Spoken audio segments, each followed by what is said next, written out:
Is this the clicker? Yeah. Hi, everyone. So for a little bit of background here, for anyone who hasn't been paying super close attention, the ARIN Board of Trustees suspended grants from the waiting list at their meeting in January.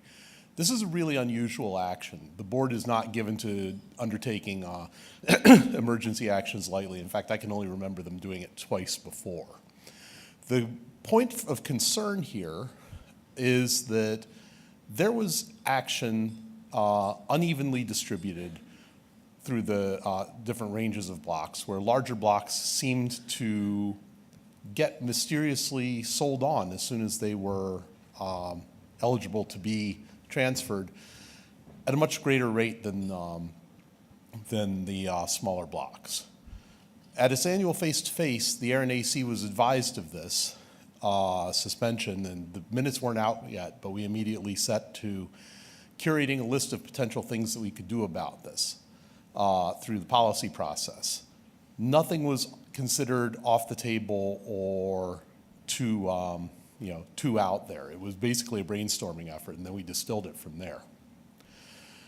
The board published its minutes, and as early as February 8th, there was a proposal from the community. The AC published its menu of policy actions on March 7th, and there were subsequent and complementary proposals that came from the community. So this is not a policy proposal. This is a bunch of possible policy actions, but for the problem statement, we figured that we needed a problem statement anyway. What can we do? What is the best action or combination of actions to take in order to minimize opportunities for windfall profits and incentives to manipulate or make misrepresentations to registration services related to the Section 418 waiting list? So I have a slide here for each of the potential policy actions. This is basically a restatement of what we posted to PPML in March. Actions that have a policy in play that is in that space are color-coded green, and they have a plus next to them.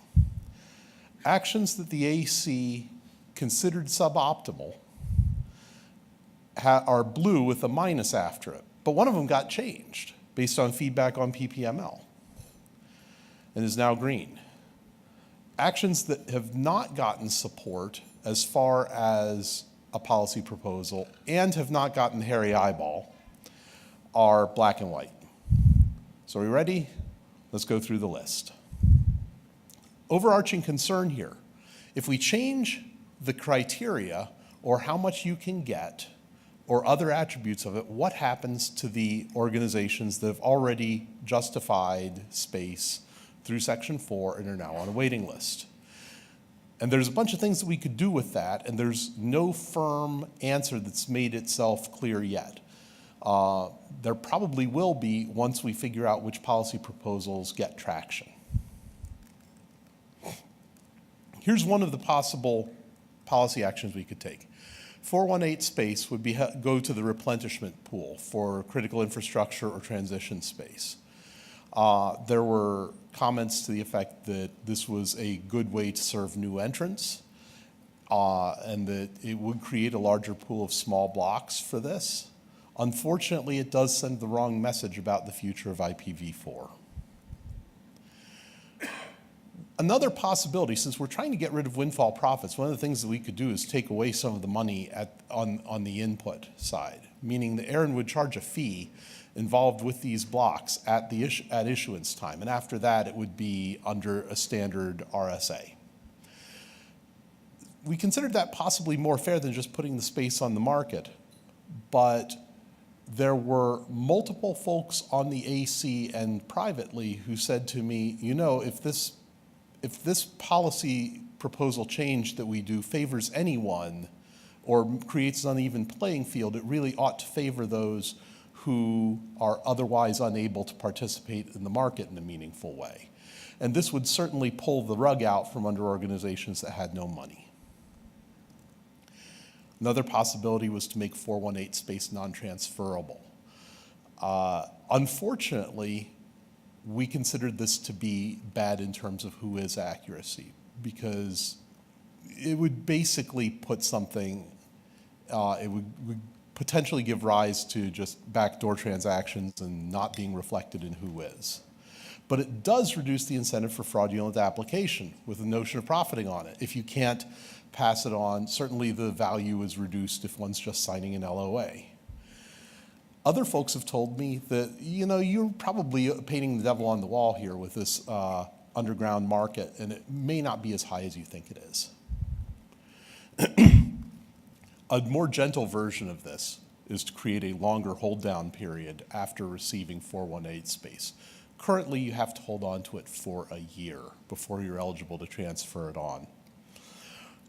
There is a policy proposal that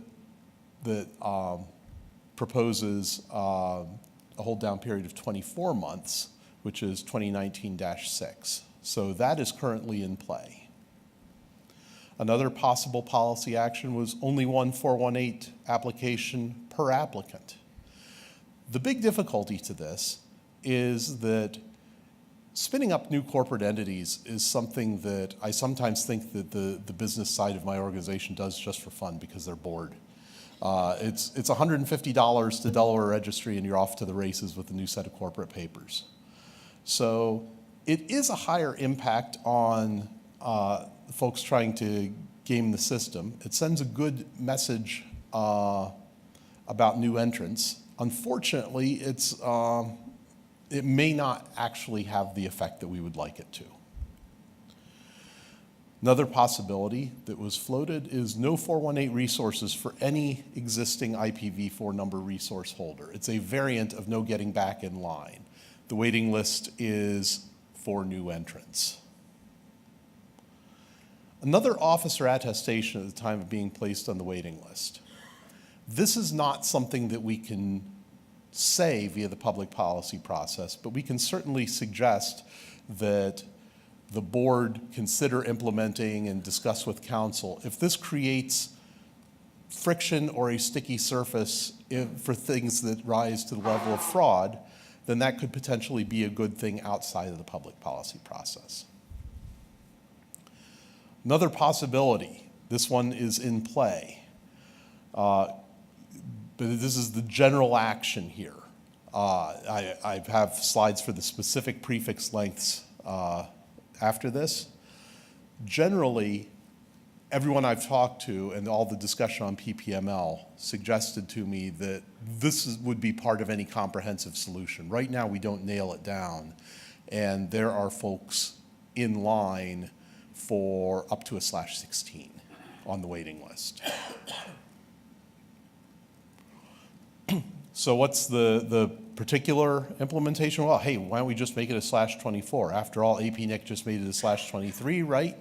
/24 serves the most organizations, creates more grant events for registration services to be able to discern a pattern. Gee, all these organizations have the same PO box.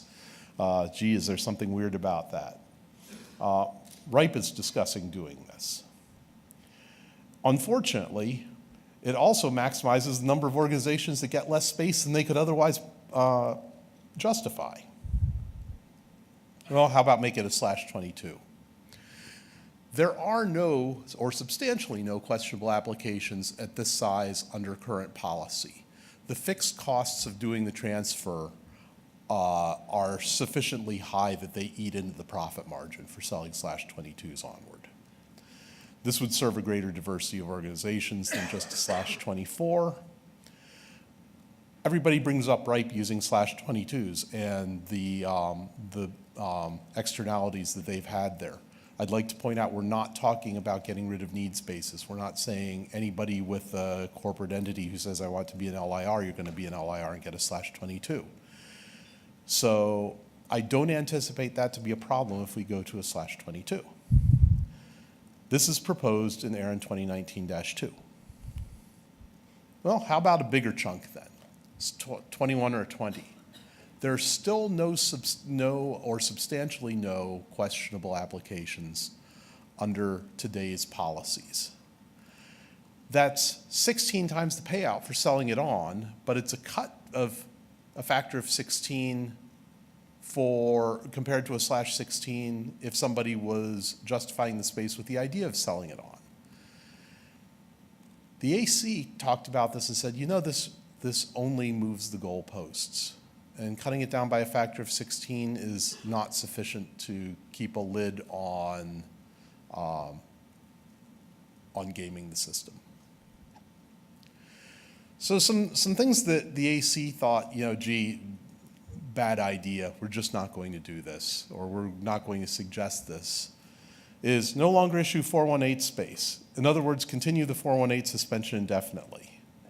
This is basically equivalent to eliminating the waiting list, except it's on the output side. You could continue applying for waiting list space as long as you wanted. We're just not doing it. This would have the bad effect of, you know, ARIN gets back a lot of space. They get it back primarily from organizations that don't pay their bills. If you're out of compliance because you haven't paid your membership fees, space goes back. Oddly enough, there are some organizations that hand back the space, and nobody was more surprised to hear this than I was. But some organizations say, well, you know, yeah, sure, we know we could sell it on, but it's getting the money would create a problem for us, so just please take this back. ARIN gets enough space back that this is really not where we want to go with this. How about on the entry side? We fill the applications that are already in, and then we're done. Close down the entry side of 418. This is basically the same thing as getting rid of the entry of the waiting list. Still the same problem, the stranded space problem. How about if we prioritize not-for-profit organizations? They're all doing God's work, right? Well, the problem is that that status is an artifact of national tax laws wherever you happen to be. Not-for-profit and good works shouldn't be conflated, and it says nothing about your size or budget. And it would be difficult to implement across the entire service region. How about we go back to business as usual? Maybe we just, as the AC, just say, well, board, do whatever you want here. Maybe the board should just unsuspend it and keep on going. We didn't think this had legs for obvious reasons.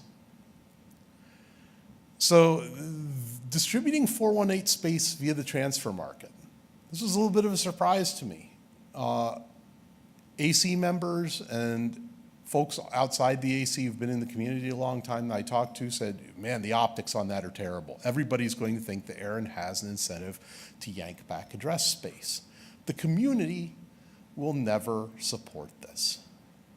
And yet, when the discussion of the /22 came along, what was the number one comment that I saw in it? It was, why are you doing this at all? You should just be selling this.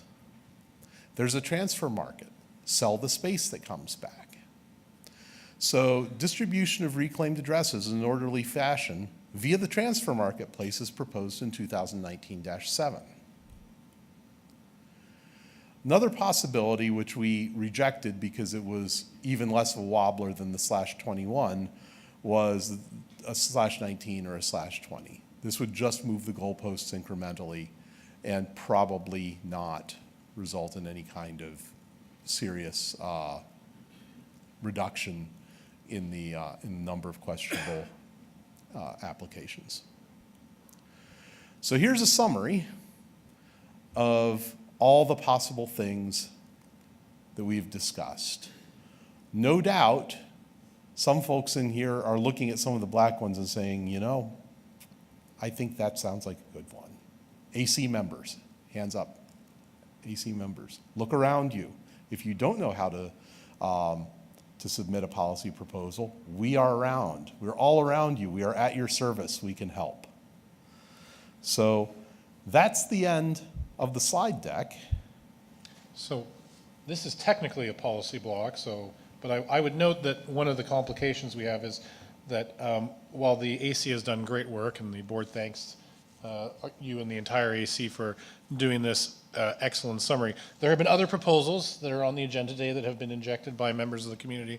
So I guess if there are questions, it would be best if they were left at high-level concerns or support, noting that we don't want to get into the specifics of policy text that we're discussing later, if that's possible to wait to that point. Otherwise, I would urge you to clear the microphones. Okay. All right. Owen, go ahead. Owen DeLong, ARIN AC. Stop accepting applications for 418 is actually worse than no longer reissuing 418 space because it doesn't trap the space at ARIN. Instead, it creates a timing lottery where if you get your application in first right after ARIN gets the space ready to reissue, you win. If you don't, you lose. And I think that would be substantially less fair than trapping the space at ARIN, actually. So I would really hate to see that happen. Both of them are on the non-starter list, so that's a good thing. I would actually like to see a combination of reducing the maximum issuance and increasing the hold down timer. I think that's probably our best bang for the buck without doing too much unintended damage. Thank you. Kevin. Kevin Bloomberg, The Wire, and I'm not going to talk to the proposals that are there. We'll do that at that time. I want to talk about policy versus RSA because I think it's critical to this overall discussion. If somebody gets space through policy that is accepted and then 2 years later transfers that space, the fact that the space was not used for its intended purpose really, the space can't be returned. They thought about using it for the right reason and then they decided not to. You can't really prove it was fraud. So the RSA doesn't have a revocation for policy abuse. It has some very specific requirements. And that is a problem because there was one policy that I want to use where we looked at and envisioned this abuse scenario, which is the TPIA policy. And if you look at the TPIA policy, it says that an M&A transfer may not occur unless it is for the intended purpose of what that block was in the first place. Because quite frankly, a 22 or whatever size it doesn't matter the size, is irrelevant. If I can get space from ARIN, wait 7 days and decide my business model has changed, lease that space out for 2 years, I am going to make money at it. And then I can turn around and sell it on top of that and make money on it. And whatever numbers you have here are not relevant. There will always be a way to make profit. So unless you can take that away through either the RSA or through some teeth in our policy manual that directs staff to use the RSA to treat something as what is equivalent to fraud from the RSA's perspective, none of this is going to make matter because we've gone through this in all the other regions. John, I think would like an opportunity on that. So if you want to make it that people do not use the space issued via the waitlist queue except for the purposes intended, then you can tell them, tell us in policy, this block is to be issued and is non-transferable and if not used must be returned. And that will solve the problem. Okay, people will not monetize those blocks. If we catch people doing it, and we have people who do creative, like cross-lending of address space, we take it back. It's easy enough to take back, and people will know they don't want to be on that address space because we'll take it back and reissue to someone else waiting for it because there's a queue of people waiting for it. So you can create the issuance of address space which is non-transferable, and it will be non-transferable, and it doesn't need anything in the RSA, and it's 100% enforceable. Be careful, if you're going to do that, that you're very clear, these blocks being issued are non-transferable. And that's not what I'm looking at. What I'm looking at is the concept of, as long as the block was used for its intended purpose originally, after X time, if things do change, then that's fine. But this issue is, people are getting the blocks, using them for, and we're seeing this in the other regions, and that's why their policies changed. Leasing out the space, not using it for its intended purposes, and then waiting the 3 years or whatever and flipping it. So the problem is, if you want to decline an M&A transaction, Right. the M&A occurred. We're back to record keeping, okay? Other company bought your company. They may have bought you for the address space, but they did buy you. And so us not recording that is very difficult to do, because you're consciously saying you don't want to record what is an actual transaction. The rights almost certainly legally have transcribed. If we get into a situation where that subsequent entity goes bankrupt, I am going to be facing a bankruptcy judge that says, I bought A, he had these resources, show me why they did not transfer. And so you've got we don't have perfect insight into requesters, the state of the mind and the state of their business. When they come back and say, we used it for a while and then there were changing circumstances, ARIN is generally flexible in this regard, because the alternative is bad record keeping. I'm not sure, unless you want us to polygraph people, I'm not sure we can go back retroactively and say, you did this entirely to get address space. Could we do that? Could we polygraph people? No. I can do whatever the board Well, directs. I think that's the message for the community is ultimately once the space is given out, there's a clock ticking or not, depending on what the community wants, and we need to make that decision. But once that space is being given out based on the policy, if we allow it a transfer in 2 years, then a company is perfectly legitimately allowed to do that. So we have about 5 more minutes in this block, so if you want to approach a mic and make a comment, please approach now, and if those that are at the mic could be as succinct as possible. Thanks. Michael Castaval Noralo. So from where I'm staying from this list, the only way you're going to prevent gaming of the list is by disallowing transfers and then being looking at a very critical eye at mergers and acquisitions, and basically be at a point where you're going to reclaim space if M&A happens and so forth and so on. Now, I know it's really easy to make multiple corporate entities trivially, but the 418 space is basically what's left of V4. We should still be able to issue it without people having to go to the secondary market. And I think we need to look seriously at what we can do from a legal point of view to limit how address space can be abused in transfer or mergers or acquisitions. I mean, saying that the address space must be returned to ARIN and then granted a waiver to be returned during M&A may be the way to do. That would help reduce the gaming quite a bit from this address space by putting additional restrictions on it, in addition to non-transfer. Thank you. Who's next? Carrie? Hiya. So this question is from from Jason Schiller, Google ASO AC. Can ARIN staff pull together stats for all waiting list requests larger than a /21 that are still waiting, choose to take less and are not waiting, how much less, half, quarter, 1/8, took a transfer and are not waiting, withdrew from waiting, or got what they asked? Yeah? So I'm just wondering, because obviously he's not going to be providing that, maybe we could just provide that comment to John Sweeting and he can Yeah, try and provide I was whatever going to say that indubitably, John can get some sort of statistics and have Jason send over the specifics so he has that in front of him. You got it? Okay, Perfect. perfect. Thanks. Thank you. Microphones are closing soon. Chris Whitfield, Salesforce, ARIN AC. So going back to the 418 allocations that were flipped, that were recognized, that resulted in the suspension in January. In retrospect, with obviously you probably aren't able to say anything specifically about those transfers, but is there anything in retrospect in those transfers that looked kind of hinky? Has there been any retrospective to figure out, okay, is there something that we can look at in the request that may or may not allow us to better catch these types of requests in the future? And could this just be solved by increased scrutiny? John.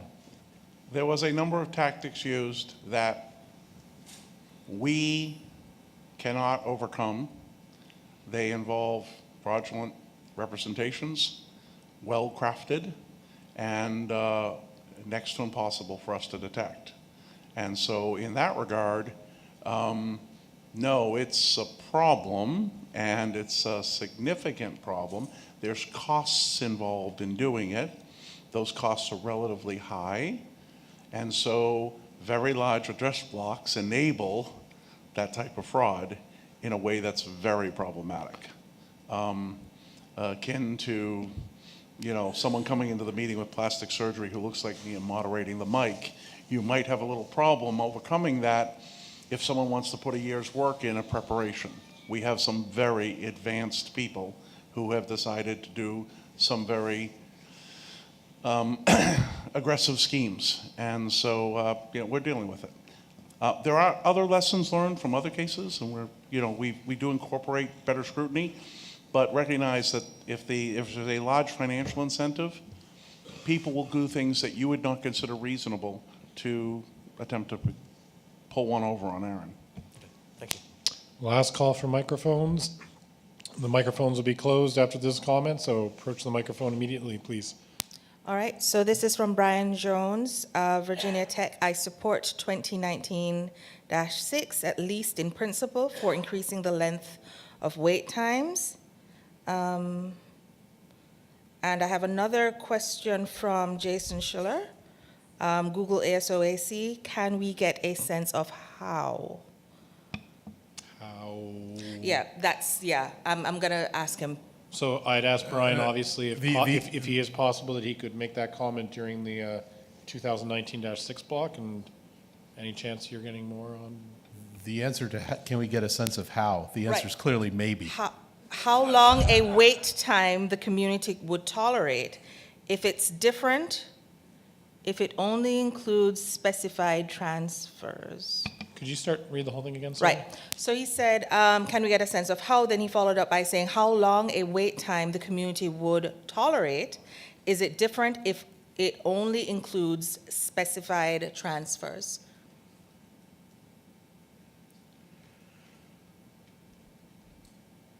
Yeah. So you know what, I did not manage to get the discussion of that into there. There was a question of 8.2 versus 8.3 transfers and what ought to be done. And I personally, as sort of the curator of this pile of possibilities, see them as two very different things. Owen, directly to the point just raised, please. Yeah, so I think that there definitely is a distinction between what we would want to accept in terms of rules regarding 8.2 transfers versus 8.3 or 8.4 transfers. And I would strongly suggest that the 8.2 transfers might incur a shorter waiting period than 8.3 or 8.4. Okay, thank you. Thank you. Microphones being closed. Over to you to finish up, or? I have nothing further. Thank you very much.